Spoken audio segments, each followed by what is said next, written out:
Alrighty then. Yeah. Okay, people. This is what we've been waiting on. This is what we've been dreaming about. Being at this point of the Dynasty offseason. The combine fresh on our minds. Some people dominated. We have a new world record for the 40-yard dash. We have a new record. We actually do. We do. Some people disappointed. Some people overperformed. I'm sure a lot of people will be over-exaggerating their rankings at this point as well. But hopefully we can do our best to keep it even cool, to keep everybody, context of what the 40-yard dash means to an actual player's success in the NFL. Do us a favor. We're going to do a mock draft. We're going to ask you to just hit that like button just to show some love. So do us a favor as the stream starts and smash that like button. Who's in the chat with us?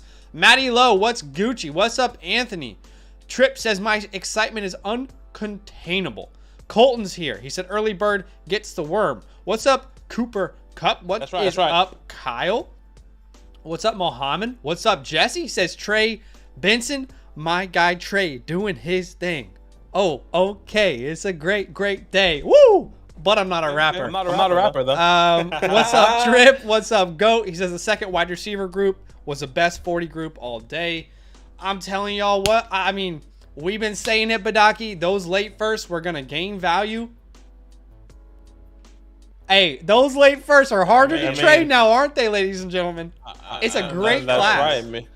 This is exactly where you want to be. You want the 108 downwards, and if you have that, you're chilling. You just won the ship, and you can get a top-tier wide receiver one talent, and then the first round of your rookie drafts, which is all of a sudden, Lad McConkey at the 112, or Adonai, or Xavier, feels a little bit better, doesn't it? Feels a little bit better at the 112 now, don't it? All right, so there was a little bit echo. Hopefully that is stopped now. But anyway, guys, we appreciate you for joining us. Lucas says he finally joined the squad. I wonder if that means he signed up to the Flock Fantasy website. If so, let us know. We appreciate you, man. I did see someone signed up recently. Sent them a friend request. I'm sure we will say what's Gucci to them. Colton says, hope people overreact and take Worthy in the first round. Frank Gore Jr. with the 2-second 40. I mean, this guy didn't even decide to test the 40-yard dash. What was going on? Because you know he was going to be slow, bro. Come on, man. That guy's supposed to run a 4.32. What's up? Welcome in, everybody. We see you. Hopefully the echo is fixed. What's up, Kyle? What's up, Mohammed? What's up, Daniel Macy, our expert countdown expert. Double expert. 53 days until the NFL draft. Lucas, we'll send you a message here later. How are you feeling? 53 days out from the NFL draft, Badaki. How are you feeling? I told you right before the live stream. I'm more excited at the moment for free agency. Mm-hmm. Your team is going to get, an offensive lineman, a linebacker, a wide receiver is going to be moved. I mean, I'm just excited for free agency to hit, which is, if I'm not mistaken, March 13th, as the NFL draft. But I'm just as excited as the NFL draft. Oh, yeah, I'm saying I'm just as excited for the NFL draft because of all the rumors I'm hearing. As a Giants fan, we have the top 6 pick. Is it JJ? Is it Malik? Is it Rome? They're talking about they want to trade up. I'm all about it now. Mm-hmm. I'm all about it. I mean, I don't know about JJ. I'll tell you that right now. I don't know about JJ, but Rome, Malik, I think he's going to be. And trading up. I think the hate on JJ is way too far, but we will find out. Lad, the space creator, my boy, did his thing for sure. Everyone felt like, for the most part, they did really well. We see you guys in the chat. What's up, Sparrow? Josh, welcome in. We appreciate you. Frank Gore ran the 40 so fast they couldn't clock him. Zach says he lives in Richmond, Virginia. 2 up, 2 down, baby. 2 up, 2 down. Oh, hey, Zach, tell me, Zach in the chat, not Zach in live stream, Zach in the chat. You know what 2 up, 2 down means? Because Zach here didn't know what 2 up, 2 down means until I said it. Yeah, I mean, you guys have to keep in mind that I was 11 years old when I moved from Virginia. So it's not like many of my friends were like, 2 up, 2 down, baby. We're in like 3rd grade. 2 up, 2 down. I'm not even from VA. Anyways. I love that cities, Giants, what's up, Reb? New icon for Reb. What's up, Troy? Yeah, we'll talk about Troy. I think there's going to be a lot of over-exaggeration on his performance. It's so funny. When you look at Troy's performance this year and you compare it to the class last year, actually performed pretty well. Like 4.41 is not a bad time, but because this class was so good at the 40-yard dash, I think people are going to overreact a little bit. What's up, Steven? Your boy Bo looked nice. You love to see it. What up, Scribbles? All right, guys. Thanks for joining us. Again, do us a huge favor and go ahead and smash that like button. We have a like goal today of 150 likes. We are already over 50 likes, 150, which is absolutely incredible. So if everyone does a big favor before we dive into it, go ahead and smash that like button. Again, such a simple way for you to help this channel grow, to help support both myself and Badaki. We appreciate you big time. And we are going to get into today's stream. So, Badaki, I'm sure there are some people out there who would like to do a mock draft with us. Absolutely. How can those people actually get into the mock draft? Guys, join our Discord. Link in the description, and link is going to be in the chat. Once that you join the Discord, go to the DynastyLand tab with the orange football to the left of your screen. Go to content releases. That's exactly where you can join each and every mock draft, in the future, right? Mock draft, content, whatever you need is always going to be in this tab for you guys. Okay, so once again, join our Discord, DynastyLand tab with the orange footballs, content releases. Join the mock draft. It is first come, first serve. One tip: get on the computer. Faster internet speeds versus your phone, according to the people in the community. Just a tip. Just a tip. You just want the tip. You just want the tip. 3, 2. Tip. All right. So that link is out. It is first come, first serve. And we do reserve the right to pause at any moment to talk about anything. Okay, just keep that in mind. Yeah, we're gonna have a lot of conversations. There will be a lot of conversations to have today, so bear with us. There will be a lot of information, but I think it will be well worth your time, in my personal opinion. But we are full. This will be a super flex mock draft. Guys, there will be no landing spots today for a couple reasons. Number one, because we have a lot to talk about with the testing numbers for these guys. Number two, there's no good mock drafts out there anyway after the combine. So yeah, we gotta wait for the guys to get the thought process around it, and then produce an amazing mock draft. Yeah, afterwards. But I will say, just before we get into the stream, we're gonna advertise to you. Okay, how many people say, "Hey, we're gonna advertise to you"? They just try and slip it in. No, not just a tip. We're gonna, we're going full.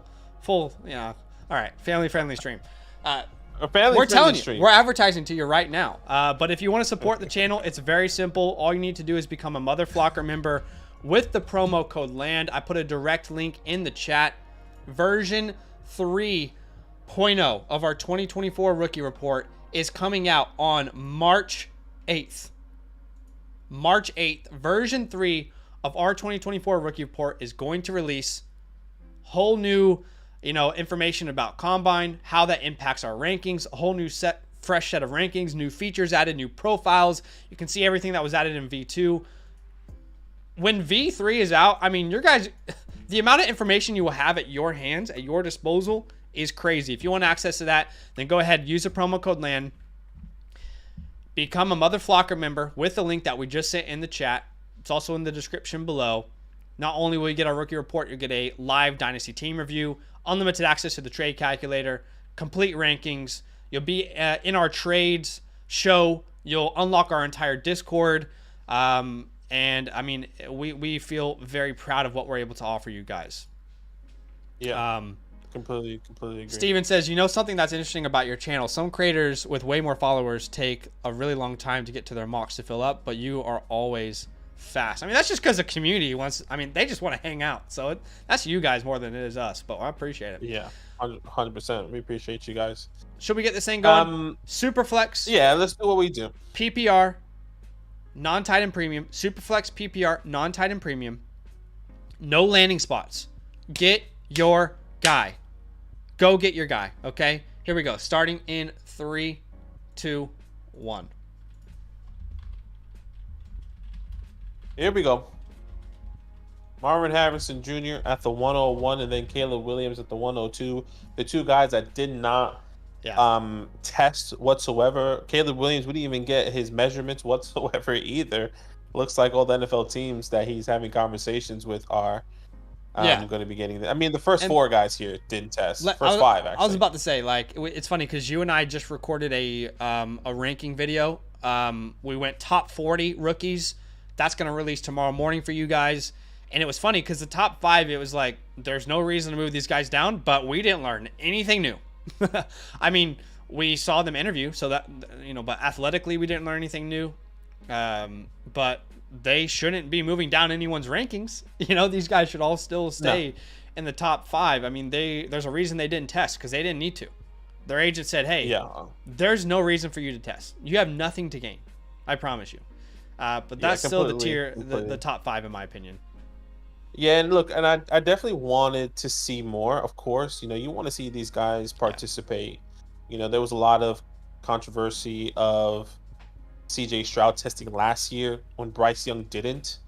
We got his height, his weight, and then he was like deuces, but CJ was in it. He was with the boys. He was throwing. He was doing the drills. And I at some point in time, I wanted to be mandatory. I actually agree. Get your ass in there. I wanted to be mandatory as well because I get why they're not testing. Selfishly. Yeah, I get it as well. Okay, so one thing I will say about this top 5, Drake May coming in at 6'4", 223. Not surprising, but once you see those numbers compared to the rest of the class, you're like, I mean, damn, that size is a skill at quarterback. It is. And he has got 6'4". Who's 6'4" right now? Is Josh Allen 6'4"? I think Josh Allen is 6'4", 6'5" around there. Same with Justin Herbert. He might be 6'6", actually. But Bo Nix coming at 6'2", Caleb at 6'1". Are you there? Or am I tripping right now? Can you not hear me? I don't. You should be able to hear me. I don't know. Sorry, I think I just went in and out. Oh, that's okay. I think I went in and out, not you. Sorry, continue. Oh, okay. But look, that's good. That's a good sign for these top 5. No reason to have them in lesser tiers than they already were. Well, let's continue. Timothy says it'll never be mandatory with a bargaining agreement. I totally agree it won't be, but we wish it was. All right, Brock Bowers at the 106. That's a little bit surprising. Remember, we said specifically non-tight end premium. I would firmly have a Dunze ahead of Bowers in a non-tight end premium, and I think we talked about this last week. I still feel the same way this week. Assuming JJ goes top 15, and that is all the buzz right now. Everyone in the NFL draft community, not the Dynasty community, everyone in the NFL draft community is saying he's going top 15. It's a lock. If JJ goes in the top 15 in a super flex format and Bowers goes top 15, who are you guys taking? Because to me, it's the quarterback every time.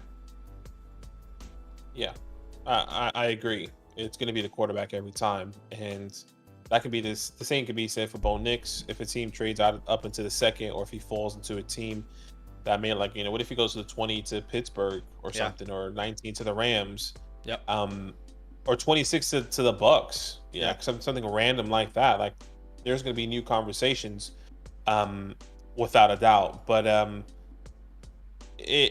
Brock Bowers, I've kind of been saying this for the past couple of days since I've been hearing it from the NFL experts and maybe mainstream media, which I think is pretty true. I don't see him going in the top 10 anymore. I could be wrong. I think with the recency bias with what happened with Kyle Pitts the past couple of years, where he was taken in the top 8 picks and it didn't pan out, I think a lot of the NFL GMs are a little bit scared. And I kind of agree with the mainstream media is saying. Like, do you take a chance with the tight end position where you can get a Sam Laporta in the second, where you can get a Luke Musgrave in the second or the third, or whatever that looks like?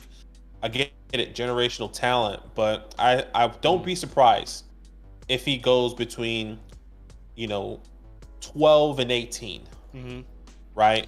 So keep that in mind. I am on the clock here. I'll just say as well, like, you make your pick. I'll pause real quick. Just quickly, let's talk about this, because Timothy mentioned, and it's fair, like, quarterback every time gets you Trey Lance. Well, can we talk about what it means if a tight end hits versus a quarterback? If a quarterback hits in a super flex format, they become one of the top 5 assets in all of Dynasty football. If a tight end hits in your startup, do they go round 3, 4, 5? Right. If it's a tight end premium, maybe end of round 2. So you got to keep that in mind as well when you're making those decisions. If a quarterback hits, it means way more. Sam Laporta just broke records. He's going nowhere near CJ Stroud in a Superflex league.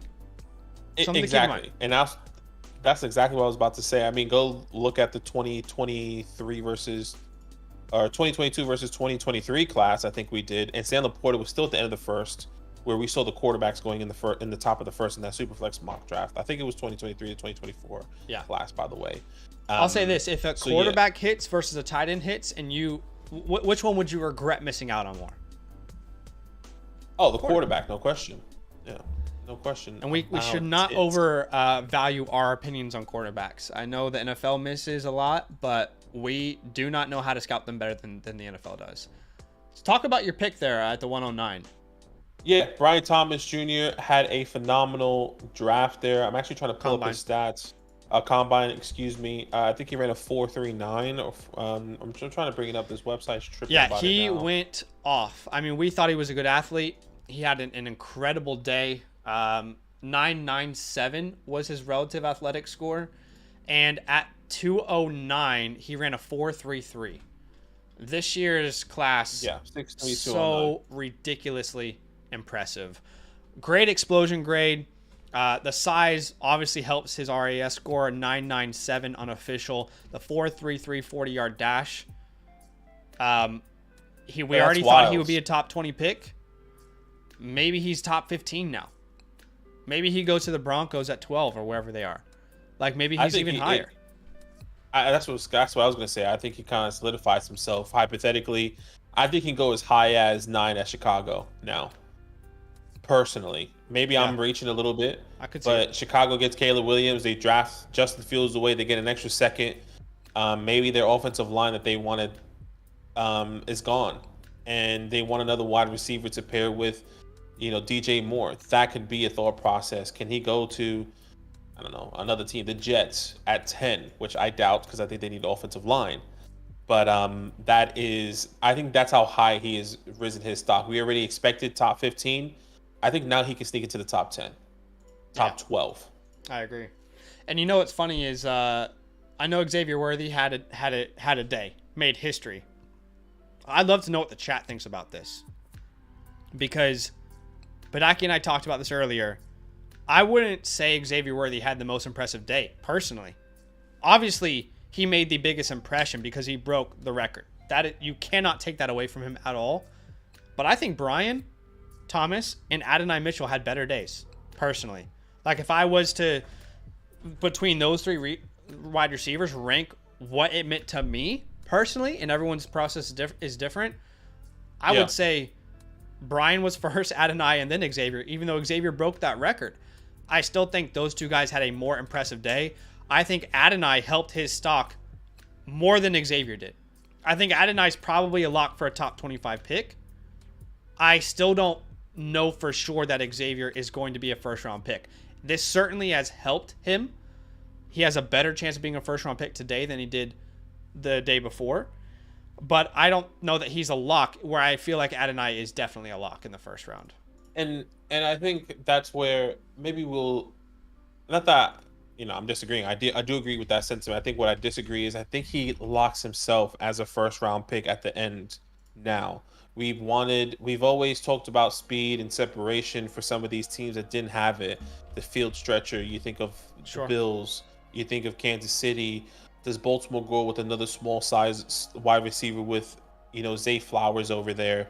I think you can see him sneak into one of those teams at the end now. I feel a lot more confident before the NFL. I would say this, before the NFL Combine, I felt like it was a 20% chance. Now he's like at a 70% chance for me. Yeah, I put it at straight 50-50 then. If that's a good indication. I think it's a straight 50-50. Because I do think scouts will go back and they'll be like, that was impressive. But let's look into the film more. Is he a first round pick in this class? In most classes, unquestionably. Is he a first round pick in this class? We'll have to find out. I think he's worthy of being it. No pun intended. But I'm not sure that it's a lock just because he ran a 4.21. Yeah, and we were trying to really quick to discuss this in our video, a little sneak peek of like, or I think it was after our video, comparing the last person that broke that record in his production.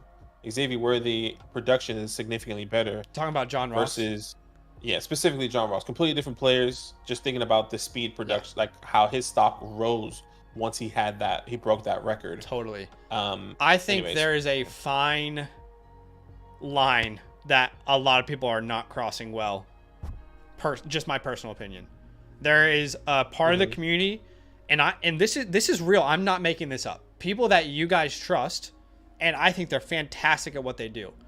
But when Xavier broke that record, 4.21, I am seeing multiple people on the Twitter sphere being like, locked and loaded wide receiver 2 in the class, top 10 pick, probably in the Adunze Malik Neighbors conversation.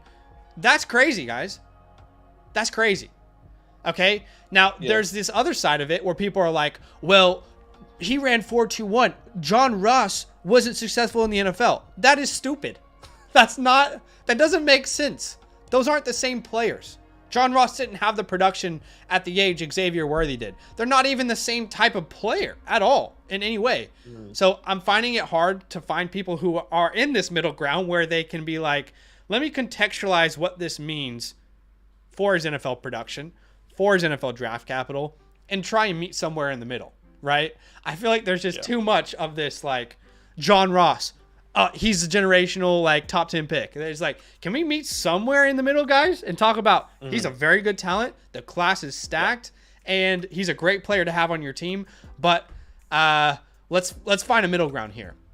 You know what I mean? But Adonai, I think, definitely get it. Had a very impressive day. 4.34 at 205.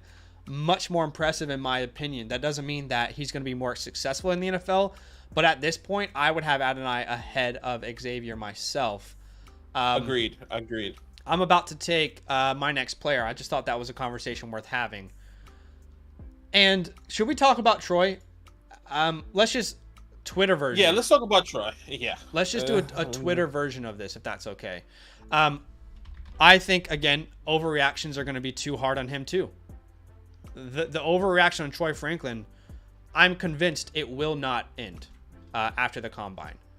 This is not a bad day, guys. This is not a bad day. A 4.41 is not a bad time. It's not. Friendly reminder, I put this out over on my Twitter. If a player doesn't go off at the combine, that doesn't mean they should fall off your board or that they won't be successful in the NFL. Functional athleticism is the most important thing.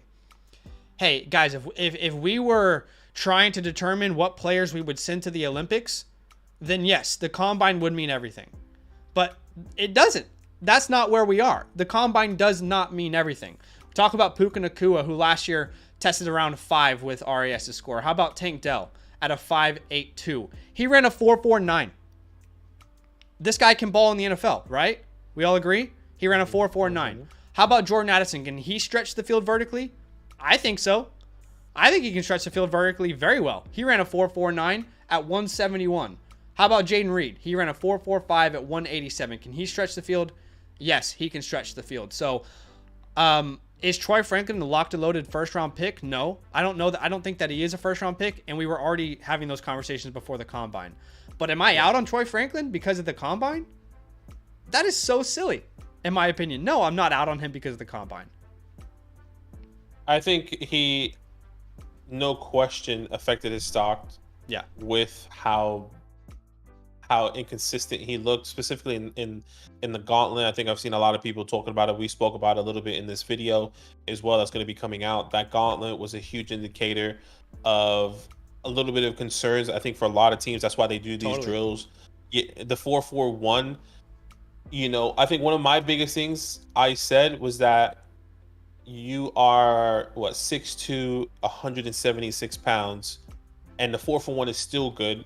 I think if I'm thinking about this high tier upper echelon class, sure, which Troy Franklin was, my wide receiver 4B, which you guys will get a new updated version of that in version 3. Yeah. He definitely falls based off of, these these scores, unfortunately. Now, I still believe in the player. Yeah.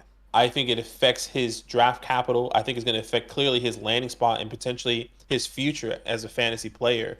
If he falls in the second round to a team that we don't necessarily love, where falling into the end of the first round, we know that's going to one of those elite quarterbacks. Yeah. Jordan Love, you think of the Bills, right? There was a lot of times we were mocking him to the Bills, we were mocking him to the Chiefs. No, he's not going to. We mocked him to we mocked him to the Panthers. Now he's probably going to fall within that middle range where we're probably not going to like it. He might be Rashee Rice range yeah. into the second to a team, and I think that's going to be a huge value. I think he will end up falling down ADP, and he'll be one of my favorite picks in the second round.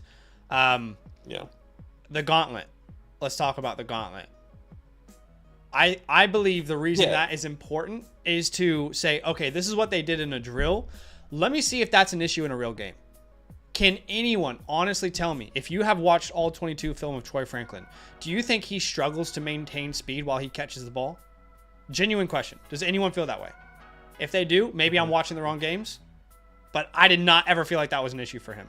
I did not feel like he ever slowed down, struggled to concentrate, and then continued after the catch. In fact, I thought he was very impressive after the catch, which I did not expect for his lanky body. And you and I already talked about this. We said in December, he's not 187. He was listed at 187. There is no way this guy is 187. What did we say? He's 175. What did he come in at? 176. Yeah, 176. So again, 176. Not surprising. Not surprising to me. But everyone's going to have their opinions, and that is the beauty of Dynasty football, as everyone can think different things. The combine might mean more to other people than others. But again, I think it's important that we contextualize every part of it. Yeah. Right? I agree. I completely agree. And obviously you'll get more context when we release this video, which is coming out tomorrow morning for you guys here. So definitely keep that in mind. But it's your pick here. It is my pick. And a player, which is funny because one of my favorite players in the draft had an incredible day and has fallen to me. Again, another guy that was overshadowed by how good this class tested. I'm going to take Troy Franklin off the board. Or sorry, not Troy Franklin. Ladd McConkey. The space creator. I will take Ladd McConkey off the board. We will pause here just to talk about Ladd. I'm sorry, guys. I know it's a lot of pausing. It's a lot of information to process. But I think Ladd had an incredible day. I see no reason to move him below Xavier, like a lot of people are. If they want to do that, that's fine. He's in the same tier as Xavier Worthy for me. But I think he had a very, very good day. The only thing, obviously, comes in a 5'11", 186, which I believe is what he weighed at the combine anyway. Runs a 4.39. I kept telling people he is faster than you think. This is not some scrub. Like, this guy in the open field is dynamic. He is explosive. He runs a 4.39. I cringed every time I saw someone compare him to Cooper Kupp. I'm sorry. What about their games are similar? Nothing. Nothing about their games are similar outside of they're good route runners and they're white. Right? Elephant in the room. They're white players. Never understood that comp at all. But I think Ladd's going to be a great player in the NFL. I think he performed really well. And the drills, he looked supernatural. I said supernatural as in like a god player. I meant supernatural, like a natural talent, not supernatural. Anyway, big fan of his game. Great route runner. I think the NFL is loving him. All right, guys, that's the end of the first round. Lots of talking, but lots to break down. I'll ask Badaki, and I will ask the chat, who do you think was the best value in round one? Of all the picks in round one, this is very up to the eye of the beholder. It's get your guy type of mock. Who do you think was the best value in all of round one? And Badaki, I'll have to ask you the same question. I think Badaki is frozen in time. Yeah, I am. My internet is going in and out right here. So okay, I just got back. But you were asking about values? Yeah, who was the best value in the first round? The best value in the first round here, I think this is where it goes. This is it. You think this is normal? I think this is normal. I would probably have to say, if I had a nitpick, probably JJ, about that conversation that we had earlier. Yeah, he could probably go at the 108, 107. Brock Bowers flips to the 108, essentially. Rome Odunze moves up to the 106. But I think everyone is a good value. I think the conversation could be had with Ladd McConkey going ahead of Troy Franklin. Yeah. So maybe getting Ladd McConkey one spot behind is better. But I think this feels good at the moment, personally. Yeah, I think Brian was the best value, and that was your pick at the 109. Okay. I have Brian ahead of Brock Bowers in my rankings at this moment by one spot. So I would have Brian ranked as a 108. I have to nitpick because that first round was so good for everyone. Trip says Brian. Drew says Rome. Drake, May, Tanner. We got Odunze, Thomas, May, Odunze, Brian Thomas, Odunze, Caleb. So those late first, we said it last week. Do not be surprised if they gain value. And that is uncommon for this part of the draft cycle. Remember what happened last year? Jordan Addison didn't test that well. Quentin Johnston, it was hard to really know. He didn't really test all that well. And people were like, late first, losing value. The late first is gaining value in this draft. Yeah. Yeah, it's freaking wild, which is very exciting if you own a late round pick here. I agree. So, I mean, sheesh. Hey, our like goal on today's stream was 150 likes. We are currently just 25 likes away from that goal. There's over 250 people watching this stream. That is insane. Thank you for spending your time with us. Do us a massive favor. Smash that like button to support the channel. And let's get into round 2. What? Lots of good options still on the board. Trey there it Benson, is. my boy, off the clock. I love me another Trey Benson. I was considering him. I'm not gonna lie. I was considering him at the 112. I don't know if you guys watched the video we released last week before the combine, where I talked about 10 players who would dominate the combine. Trey Benson was on that video. I mean, if he's not consensus RB1 at this point, that's okay, but he was already RB1 for me before the combine. Nothing's changed since, and I would argue that athletic testing matters a little bit more for the running backs than the tight ends, than the wide receivers. I think it matters a little bit more. He puts up a 4.39 at 6'2", 216. Impressive. RAS's comps: Edrin James, Matt Forte, Darren McFadden. Those are some good names. But Trey Benson off the board. Anything you want to say about him before we move on? No. Look, it definitely makes sense. Being that heavy, running that fast is impressive for a running back. I would say this: when it comes down to NFL draft stock, I still believe he might be a third-round pick because of how deep this class is when it comes down to specifically the offensive tackles as well, the offensive weapons, the wide receivers. But he might be the only running back potentially that does sneak into the second round if they really want it or want a running back here. So I think it will depend on how free agency goes. That's I had him around a late second round grade. I'd be surprised if he's not a second round pick at this point, but I could be wrong for sure. Jonathan Brooks goes next, and guess what? No reason to dock Jonathan Brooks. There's no reason to not still love Jonathan Brooks after the combine just because he wasn't there.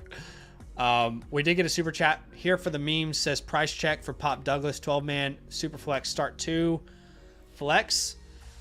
Price check, third round pick. Yeah, third round pick. In fact, I'd probably prefer a third round pick in this class. So he's probably not a buy. Agreed. Yeah, Agreed? I would agree. I do think there's a scenario where Benson or Brooks could be first round picks, even though this class is first so round. Good. In rookie drafts. Oh, okay. I think Benson's ceiling is probably the 110 in rookie drafts. Okay, that's fair. But I do think at the end of the day, a lot of wide receivers are going to go top 50. I can definitely see it if the landing spot is beautiful. Okay. Right. Right. Goes to the Cowboys in the second round. I think a lot of people would would reach for that a little bit, in my opinion. All right, let's continue into the second round.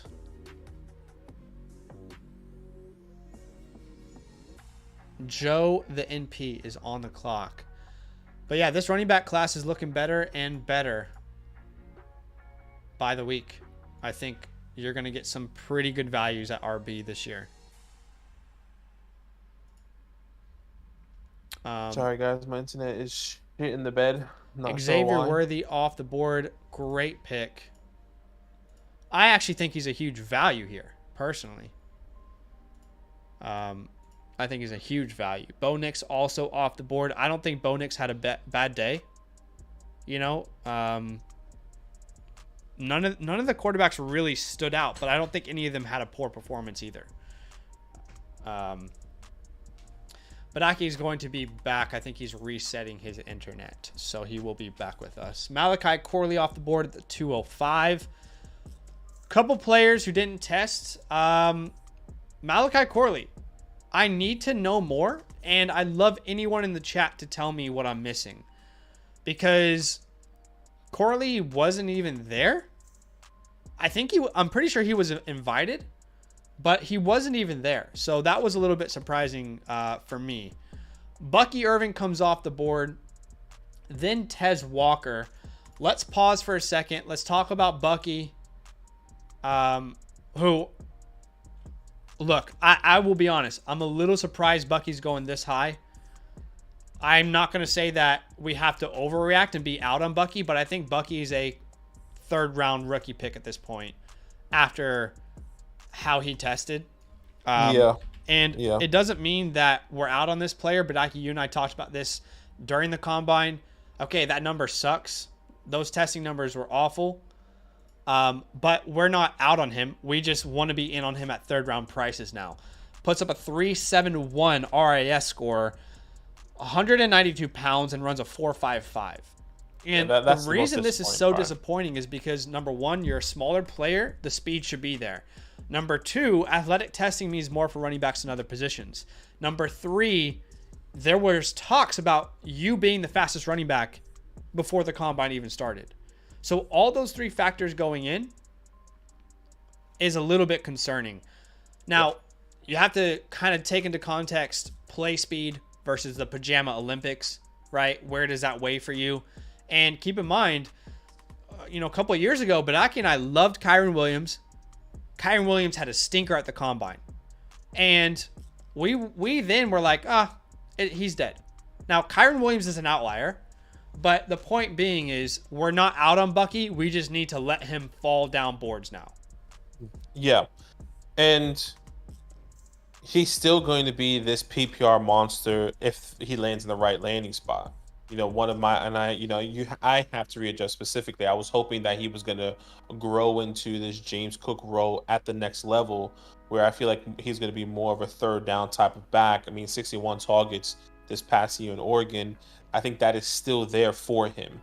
It just all depends on where that landing. So if he does go to the Vikings that we've seen him mocked, if he does go to the Texans where we've seen him mocked, even in the fourth round, there's still value there. And maybe his value does rise if they don't bring in another running back. Just all depends.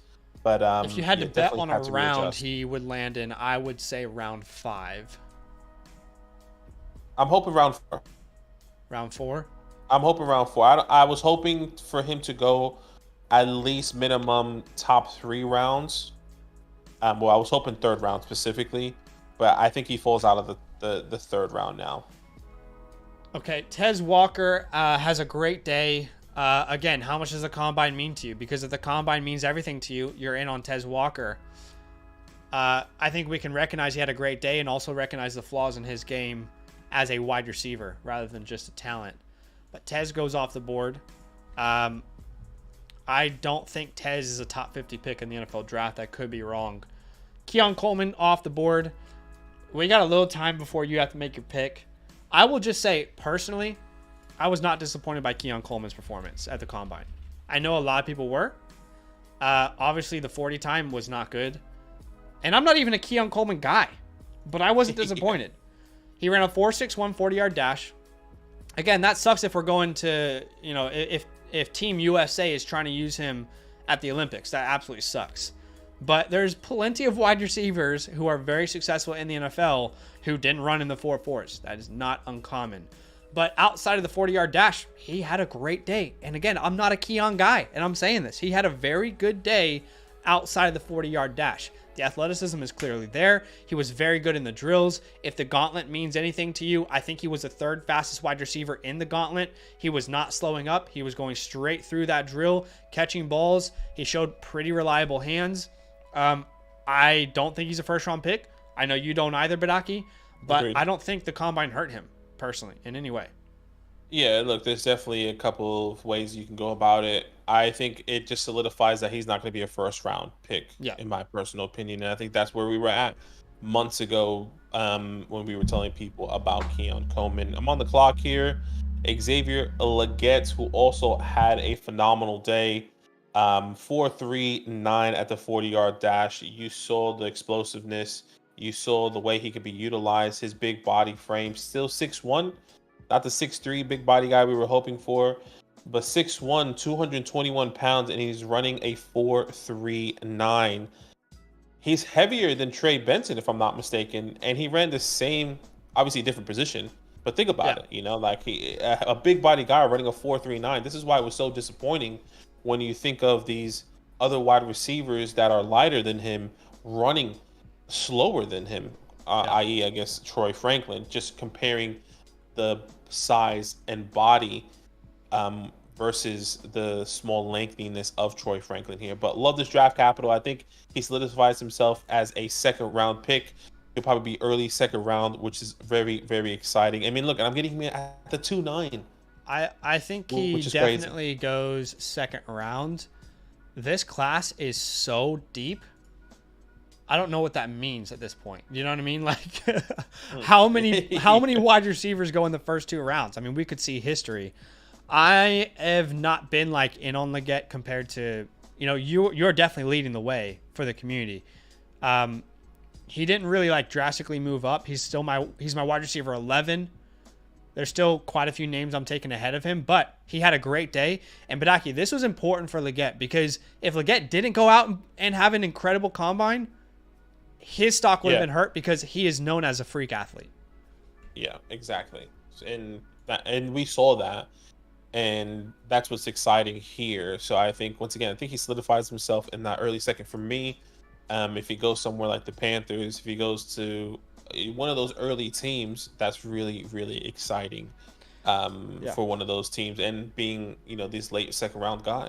I think he has a high ceiling. I'm still concerned about his floor. Jalen Wright off the board next. And man, my heart is torn in 3 different places here. There is a lot of people here. I don't think there's like 3 running backs. There are 2 running backs that have not been selected yet that I don't think should be available. So that is hard to see. But also my one of my favorite wide receivers in the class is still available, and I think he had a good day. I want to highlight him as well. Okay, this is not going to follow my rankings, but I just want to give a shout out to one of these players that I've been backing, that I think is going to be a top 3 drafted running back in this class. 1, 2, 3, 4, 5. Top 3 to 4. Let's say that. Top 3 to 4. I'm going to take Marshawn Lloyd off the board. I love me some Marshawn Lloyd. I thought it was really cool to see Daniel Jeremiah in on him as well at the combine. He has a pretty good day. First off, we did not think he was this heavy. I thought he was 210. He comes in at 5'8", 220. Yeah, my guy is big. He's a bullet. This is a bullet in the open field. He ran a 4.46 at 220. That is more than enough for me. I love his explosiveness. I think he could go in round 3. I think he could be one of the top 3 to 4 running backs off the board. And I'm a big fan of his game. It's cool to see Jeremiah compare him to DeAndre Swift. I hadn't heard that one before, and I can definitely see the comparison. My comparisons was Tajay Spears for him. So Love me some Marshawn Lloyd. I'll take him off the board there. It hurts my heart not to take another player, but there's just so much value. Like, in last year's class, I think Marshawn Lloyd is worthy of like the 202. Okay. And I'm getting him at the 212. Yeah, I can definitely see it here. And I think that's because of how deep this wide receiver class is, and I guess how deep this quarterback class is compared to last year as well. So I can definitely see that being the case of last year if we're comparing it to last year. But getting him at the 212 is phenomenal value. I can see. I think it's going to be a running back spree in the third round. Yeah, it should. I think we can see Wright, Lloyd, Corum, Brooks at least all go in the third round. Where one of these, once again, Trey Benson can go in this early, late second there, depending on the team. But then a third round is it's a running back day. That's what you want to see. Yeah, I have to be honest though. I think a lot of these running backs should be going in the second now. I think they're undervalued after draft capital. I would not take Keon over these running backs. I'm not taking Leggett. I'm not taking Tez. I don't think I'm taking Corley over these running backs. Okay. Yeah, just in my personal opinion. Do us a favor, guys. Hit that like button as we're heading into round 3, and we want to know from you, who is the best value in round 2? In your personal opinion. It's subjective. Who is the best value in round 2? Who do you think it is, Badaki, as you're looking at the board? I would probably have to say either my pick or Jalen Wright. I think Jalen Wright, I like that, falling to the 211 is pretty great, especially by what he did. I don't see him going at the end of the second anymore. I think he's more. I don't see him going past the 2.6. That's what I would say. Yeah. Depending on the NFL draft, depending on the capital. Mm-hmm. Jalen Wright had a fantastic day. It's funny, he looked disappointed in his 40 time, and I think he had a 4.38. Yeah, something like that. And he was looking up at the screen like, what the heck? It was only a 4.38. He had a great day, a lot more explosiveness than I originally anticipated myself. All right, I got people saying Jalen Wright, Worthy. The running backs at the end of the round, Worthy. So a lot of people saying Worthy and Jalen Wright. Let's get into round 3 here. Man, I still feel like there are, can I be honest with you? 2, 3, 4, 5, 6, 7. There are at least 7 players on the board that I still think are worthy of second round picks. Yeah. All right, let's talk about my guy. Can I victory lap for a second? Is that okay? Sure, do you think? Isaac. Do whatever you want, man. Horrendo. Now, look, I need to know exactly how to pronounce his name because I'm hearing people say Garindo. I've heard a lot of other people say Horrendo.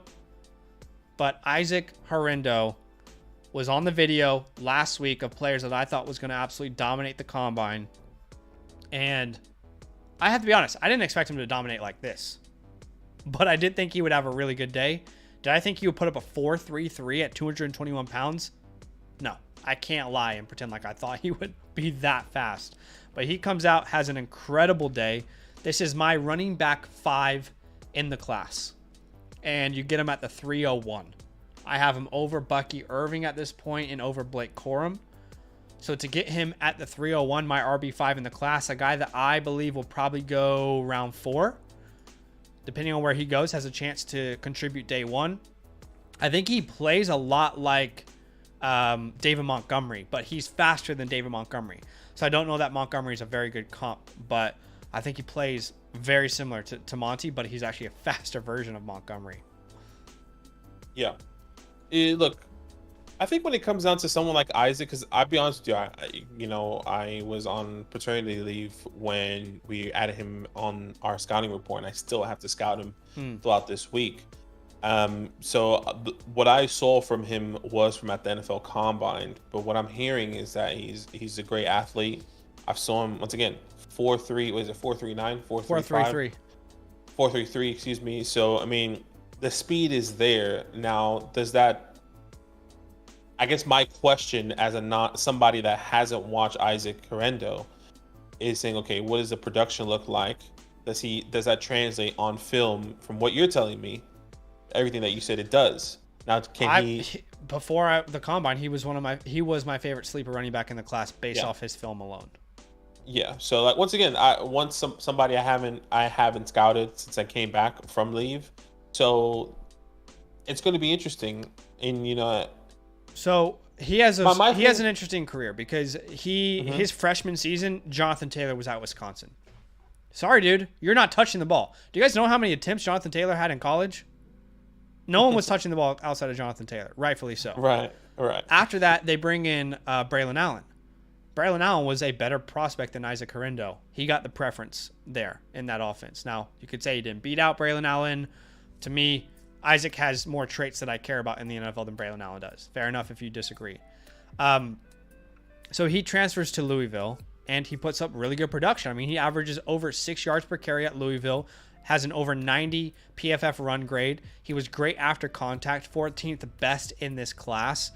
And while he is an older player, he has very, very little tread on his tires. He has 231 career attempts. Cody Schrader from Mizzou has more attempts this year in 2023 than Isaac's had in his entire career. Blake Corum had almost 700 rushing attempts. Isaac has, again, 231. So, super talented player, did not get a lot of opportunity, but this year he absolutely shined on film. And he's coming into the NFL as this player that has no tread on the tires whatsoever. So Isaac is a player that I think is worthy of being in the second round. I would personally take him over Keon Coleman, Bucky Irving, Malachi Corley, Tez Walker, Blake Corum. I'd take him over all those names in my personal opinion. Yeah, and look, once again, something that I'm going to have to look into.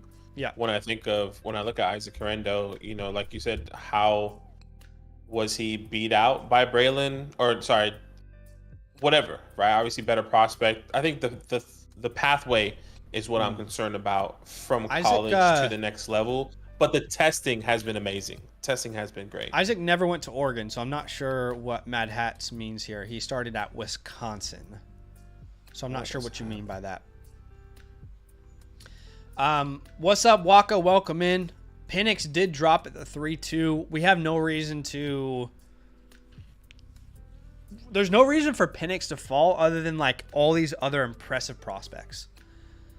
Penix hasn't done anything to hurt his draft capital. I'm guessing Badaki is frozen again.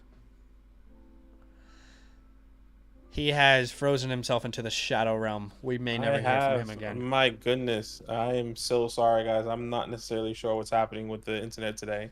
But still, we're having a blast. We are. And I didn't hear what you said, but I believe you. What does the chat think about Penix falling here? Do you guys think that's right? Do you think that's wrong? I mean, in my opinion, he hasn't done anything to hurt his stock, but like I mentioned, I just think there are so many other prospects that had a much better day that he is naturally falling, and we're seeing that kind of as a result. I don't think Joe is here with us, so we're going to let him auto pick. Esme goes off the board. Jay Chetta is on the board. Cole says he likes Penix over Nix. As Slick Ricky comes off the board, he had a great day. Jalen Polk had a good day too. That's a good one. I have Ricky as a second round pick too. I mean, there's so many second round picks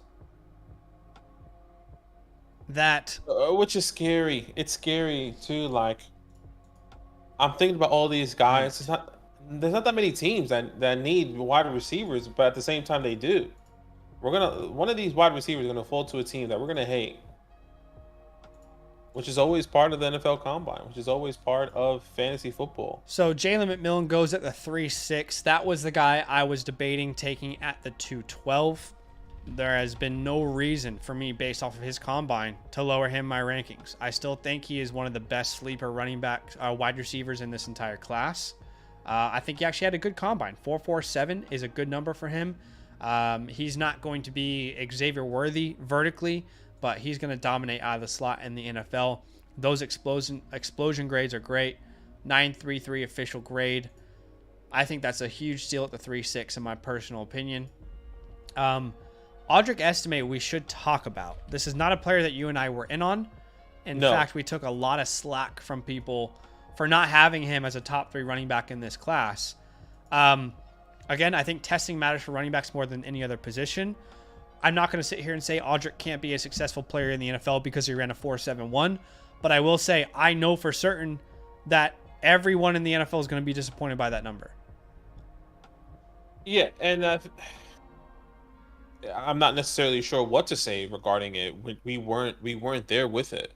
He was a big body running back, and you were expecting a big body running back to run faster than that. I don't think I was expecting that.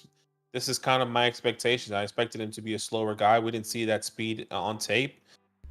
He is a bulldozer. He plays with his strength. He plays in between the tackles. I think he's somebody that's going to go in the later rounds, maybe 5th, 6th, 7th round now. That's going to be in my opinion, more of a goal line type of guy for me. I still think Estime has a role in the NFL, but I still stand by my pre-combine take, which is that I think he was my RB10 or something pre-combine, and you and I took a lot of flack for not being all in on him. Estime and Braylon were the 2 names that we were like, I like their games. I can see how they can contribute to an NFL offense, but I don't really feel like they are players that we are in love with at the NFL at the next level. Yeah. It's telling that Braylon didn't run the 40, but we will see. We don't have his numbers yet. We'll see what he does at the combine. Yeah, I completely agree here. I'll take Jermaine Burton, who I think also had a decent combine. I think he didn't do too crazy to raise his stock, and he didn't affect his stock there. He had a good day. I don't think he went crazy. I don't think like it was an amazing performance, and I don't think it was a terrible performance. He just did what he had to do, and he got out of there. You know, 4.45, not too terrible there for him when you think of this second tier of 40s. You know, I'm kind of breaking it down and saying, okay, all the guys in the 4.3s did amazing, and they over exceeded the expectations personally. And then you had the second tier of these middle tier running backs, which you think of Ricky, you think of Roman, you think of Jalen, you think of Burton, all 4 fall within that tier for me. So I still think I don't know. I think Burton had a great day. I think you're selling him short personally. Maybe I am. I think people are so caught up on like how well the rest of this class ran at the 40-yard dash that I feel like they're ignoring other parts of it or ignoring what it would have meant last year. If Burton put a 4.45 up last year amongst all those wide receivers that we loved, that would have been one of the best times. I mean, this class is just historically an incredible class for the 40-yard dash. But I think he had a great day. I think he looked great in the drills. I think he's a huge steal where you took him at the 3.9. Yeah.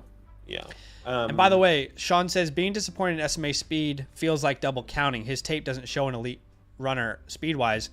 Maybe we didn't clarify, but we said we were not expecting him to test well. Yeah. We were saying that for multiple weeks. People would come on the stream and ask, who do you think is going to disappoint at the combine? SMA was a name we threw in there. Braylon Allen. We didn't see Braylon test. We could have been wrong on Braylon Allen. But we never thought Estime was going to test out of the gym. We never had him anywhere near our top 5.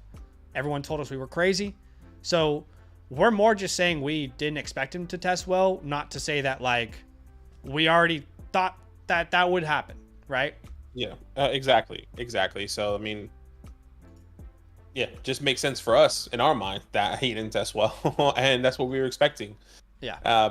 So there's no surprises, I guess, from our community when it comes down to Audric Estime. I think in a respectful way, we were trying to say we told you so to the people that thought that he was going to test phenomenally. Guys, it might sound like we're making it up, but we have multiple comments from many, many people telling us that Estime has elite speed.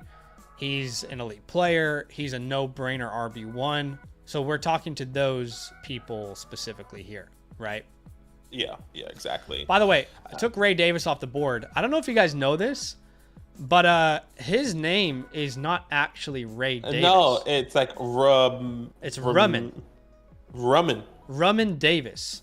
I think he had a good day. 5'8", 211, 4.52 is fine for me with what I see on film. I'm excited about him as, he didn't test out of the gym, But he's still going to be one of my favorite sleeper running backs in the class. Yeah, I agree here. What about your boy Spencer? Spencer had a fine day. Like I don't personally think we learned anything new about the quarterback class. Quarterbacks, no, I agree. Throughout the combine, I think if anyone's drastically changing their rankings based off the combine, what did you see that I didn't?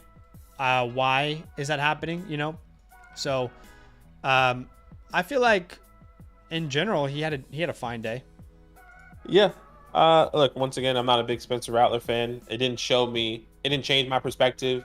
For wow, he was fast or wow, he was slow or whatever.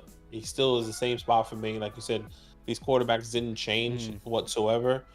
But very, very interesting there. And then Malik Washington off the board.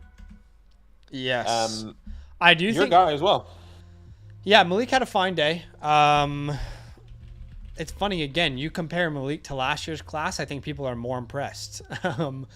I think we have to take into context. I'm hammering this home. We have to take into context how good this class tested. It's not common for a class collectively to test this well. This is not a bad day for Malik Washington. Of course, because of his size, he's going to get knocked a little bit in the RAS database. Imagine if, and you and I do not account for size, by the way, when we're scouting a player for wide receivers. We think that's ridiculous. In today's NFL, why? Why does that matter anymore?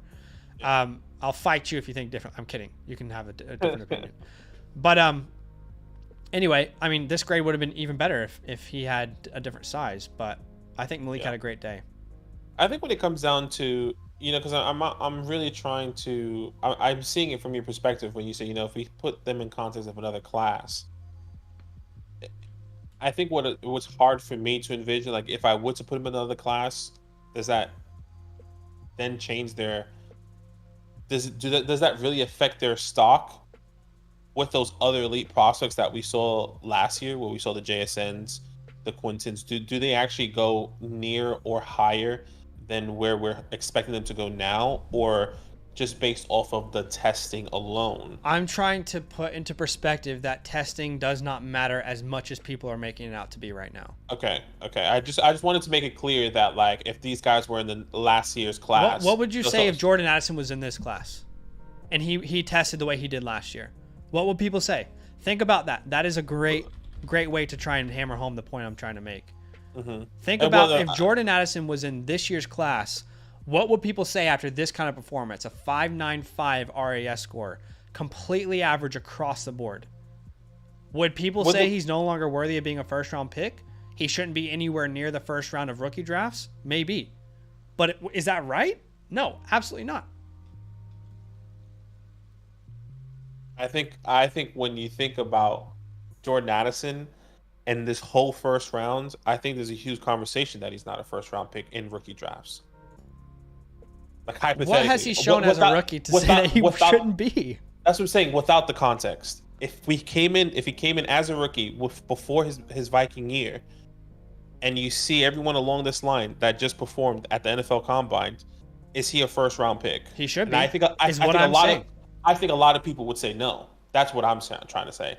I'm not saying I would. And I am saying again, it happens every single year. People get wrapped up in the RAS score. They get wrapped up in the 40 time, and they decide in one day to completely ignore all the research they've done for 3-4 months. I think it's silly. Yeah. Once again, I'm not disagreeing. I'm just saying I think that's where a lot of people are thinking, because they're saying, "Gosh, this class is so deep."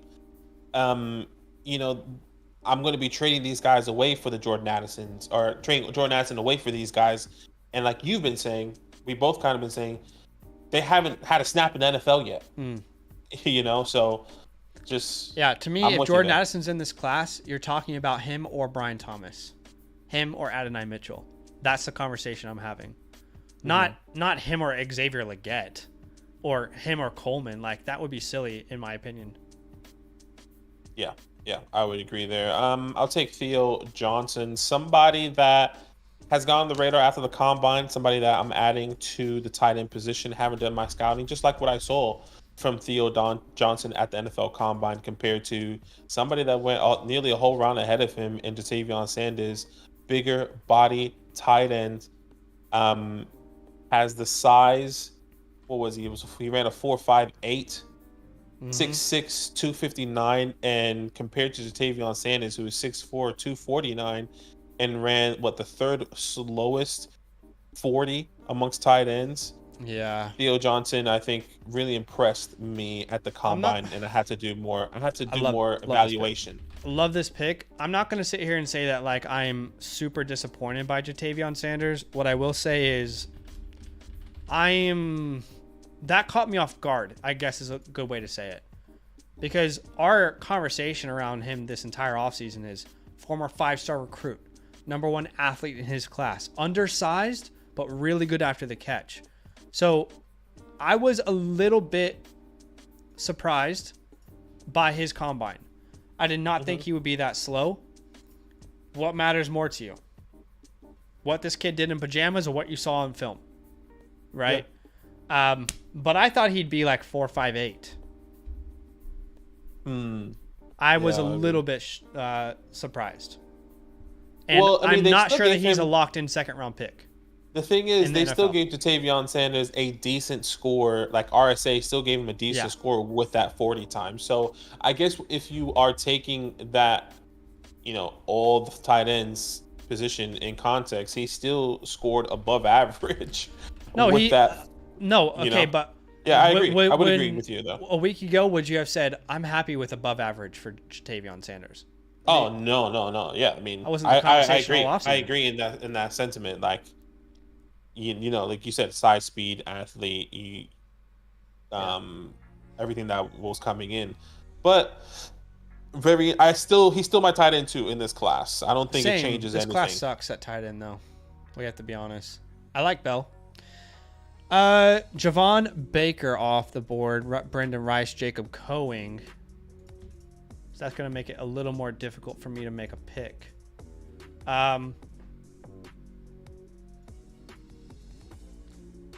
I mean, yeah, this is the last pick in the draft. Of course, it's difficult. Just get your guy, I mean. I'm going to take Blake Watson off the board. He wasn't even invited to the combine, by the way.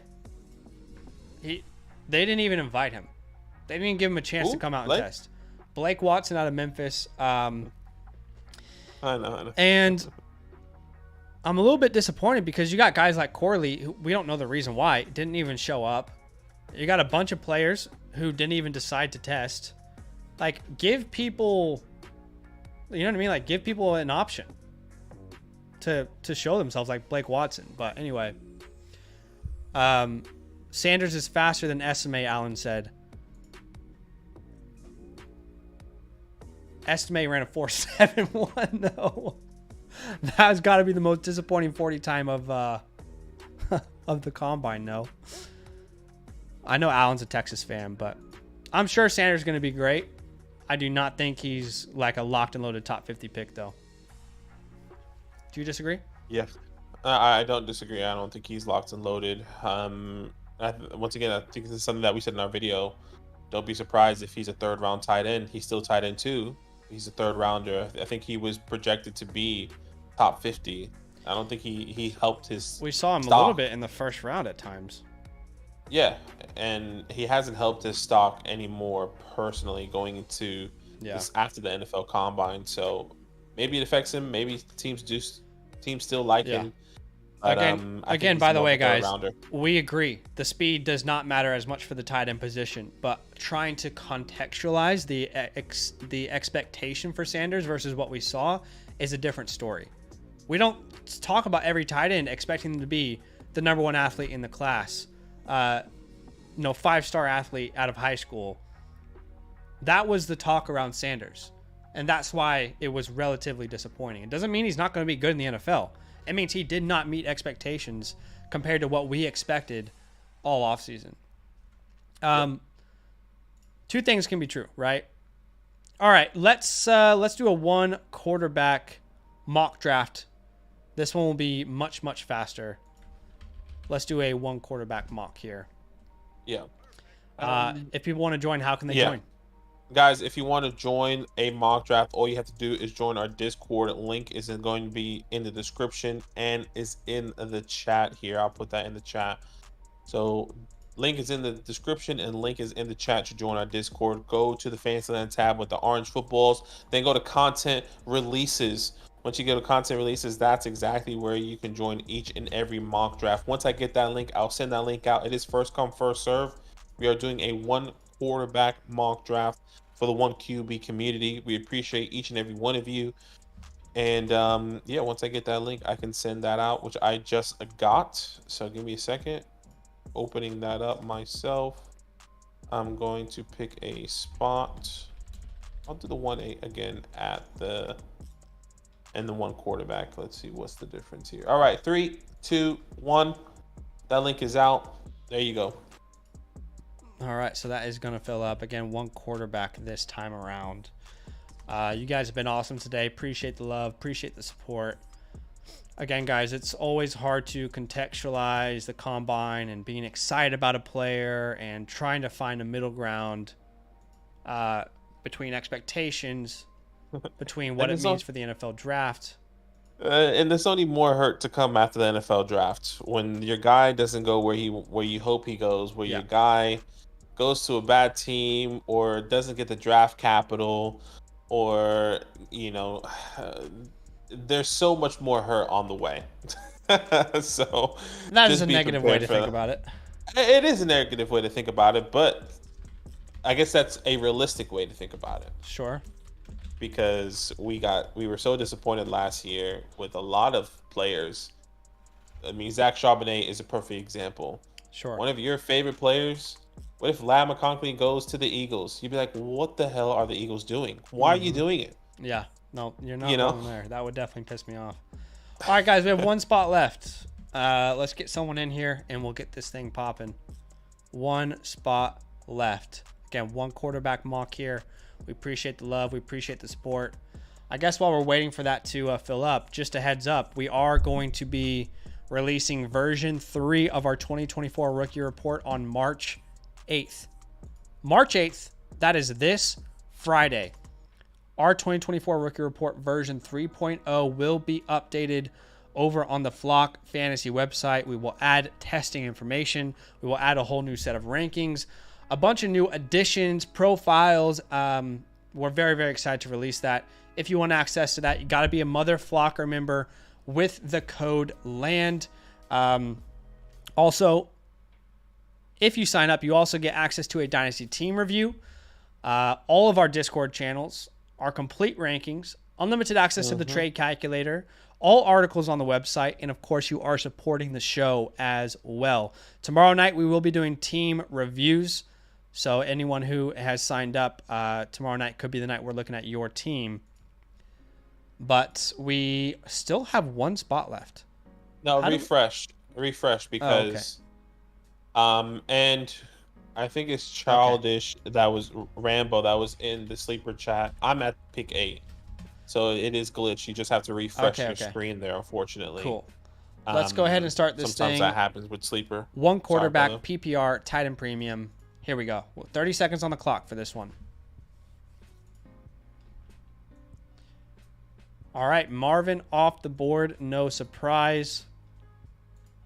Really wish we could have seen him test, but I guess we'll wait for the pro day. Then goes Malik. Same thing. Wish we could have seen him test. Brock Bowers at the 103. It is a tight end premium format. Let me ask you, because you know where I stand with Bowers. I would not take him over a Dunze or Brian Thomas at this moment. What about you? It is tight end premium, so I guess we have to consider that. I think it depends on the premium. I'm always big on the premium, so if the premium is a full point, I think I would. Yeah. If it's half a point, I'm definitely not doing it. It also depends on the landing spot when it comes down to Brock Bowers. But at the moment, if I'm going in blinds without understanding what's happening, and the premium is 0.5, I'm taking a Dunze and Brian Thomas over. I would agree there. Okay. And obviously, we still have to wait for landing spots. Maybe Bowers is a top 10 pick. Yeah, if he's a top 10 pick, I think it definitely changes. But you are on the clock. I was tinkering with my 1 quarterback rankings, and I put the quarterbacks a lot lower than I originally had them, because I just think there's going to be a lot of positional players that will be tough to pass on. Oh, okay. Where you, sure. You were on. I was trying to get Troy Franklin there, but that's okay. I mean, and I was hearing the conversation or what you were saying about the quarterbacks. But I still believe if you don't have a top 8 pick or if you don't have a top 10 quarterback, I think it's worth getting one of those 3 guys over. Like I would definitely take, Caleb, Jaden Daniels, and Drake May over the likes of personally Lamb McConkley, Xavier Worthy. Yeah, I wouldn't. We see differently there. Yeah, I think if I don't have that quarterback in my one quarterback league, and if I have a Daniel Jones, if I have a Matthew Stafford, Aaron Rodgers, I'm willing to start taking those chances on the quarterbacks. But if not, then I'm always going positional. I think this could be a historically good class that includes the quarterbacks, but I just think there are too many running back and wide receivers that I want on my team over these quarterbacks at this moment in a 1 quarterback format. I guess it does depend on how desperate you are at the position, but I would find it really tough to let a Brooks fall, a Benson fall. I think those guys are ahead of the quarterbacks in 1 quarterback format for me. Also, some of these wide receivers, Xavier Worthy, I think I'd have to take him as well. We'll see what Bishop does here. Yeah, I guess it just all depends on your team and your build and what that looks like for you. Because I think there's a huge conversation to be had if you are in a position like that, Like if you're in a 1 quarterback league and if you have a Baker Mayfield, Baker Mayfield I think is a good even type of quarterback. He's not amazing, he's not terrible compared to what he did last year. I'm looking at potentially one of those quarterbacks. If I'm okay at the wide receiver position. I would just wait until the 2nd round and try and get Daniels or May. And if not, trade that 2nd round pick for a different quarterback. I'll go Lloyd there at the 2-4, by the way.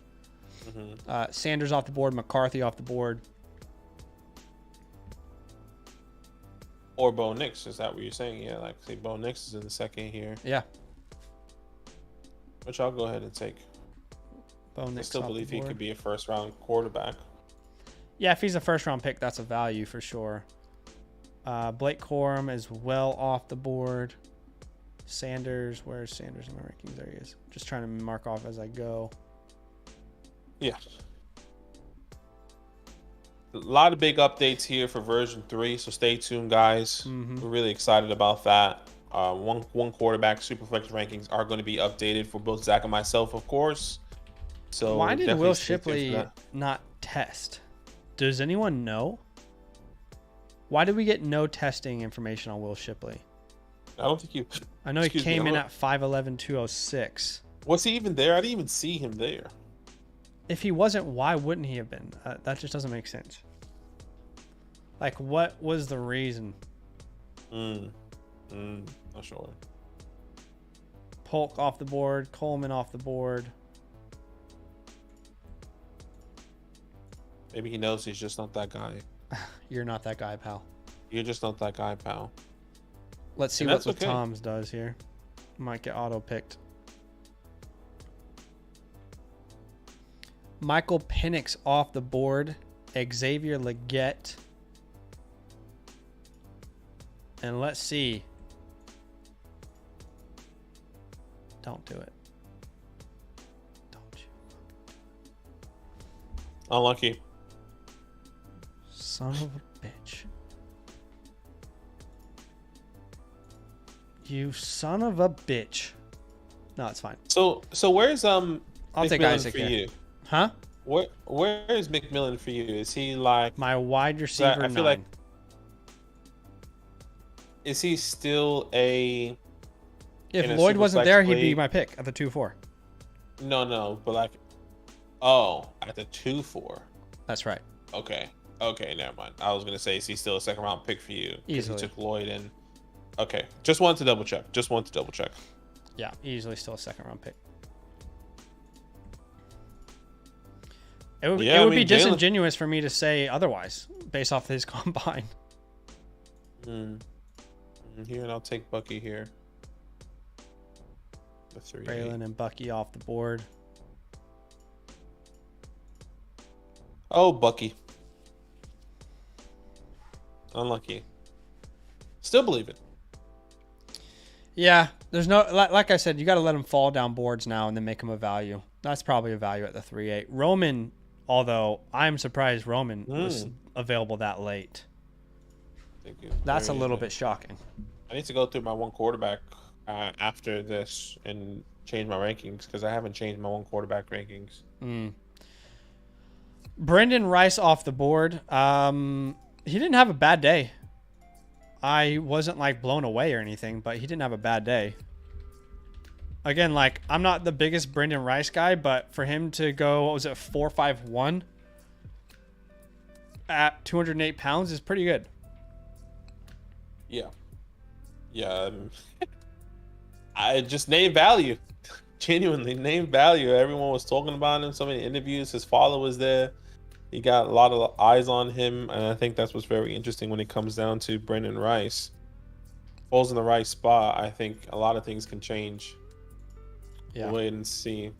Sweet Baby Rays, Javon Baker, Malik Washington. Javon Baker didn't didn't do amazing, didn't do terrible. It was just another guy that flew on, did what he did. It wasn't a bad performance, but certainly didn't turn heads. Yeah, so I don't necessarily believe that it rose his stock at all. I think if anything, it kind of solidifies him to be one of those late round wide receivers in the NFL draft that probably has some decent upside. All right, is Malachi Corley still available, or did he go? I think he went. How can he went at the 2-3? My bad. Yeah. I forgot to mark him off. Okay, I was like, damn, that's a value, but he's no longer available. Estime. I'll take Estime here. Okay. Again, not a big fan. This is where I was taking him before the combine. This is still where I'm taking him now. Nothing's changed for me. I will say Johnny Wilson was impressive. I did not think he would test that well. Yeah, he had a decent 40. 4.52 at 6'6", 231 is kind of crazy.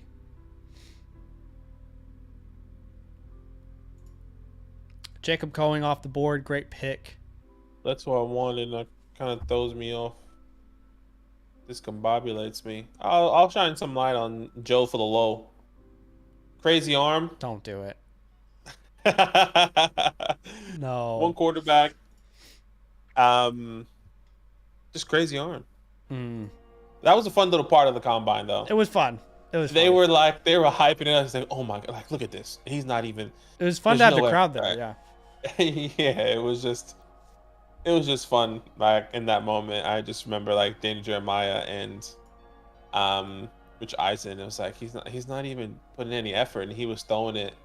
Yeah. From like the 15 all the way to the other like 20-yard line. Mm-hmm. It's kind of ridiculous. Yeah, he had a day. He had a day for sure. All right, guys, that is pretty much the end of today as Luke McCaffrey goes off the board last. We really appreciate everyone, all the love, all the likes, all the subscribes. All that means a lot. We are at 200 likes already. That's kind of insane, honestly. So thank you. Yeah, we appreciate you guys. It's awesome. We will answer 3 questions. That's it. 3 questions, and then we're going to go plan out content for the rest of the week. Just quickly, before we answer those 3 questions, again, if you want access to our 2024 rookie report, which is going to be releasing March 8th, become a Mother Flocker member with the promo code LAND. I put a direct link in the chat. Not only do you get access to our rookie report, you also get access to our rankings, a Dynasty team review from us, the Fantasy Hotline, which is a direct DM to us, so many perks. But we're going to answer 3 questions. Put your questions in the chat. We're only answering 3. And then we're going to call it a day.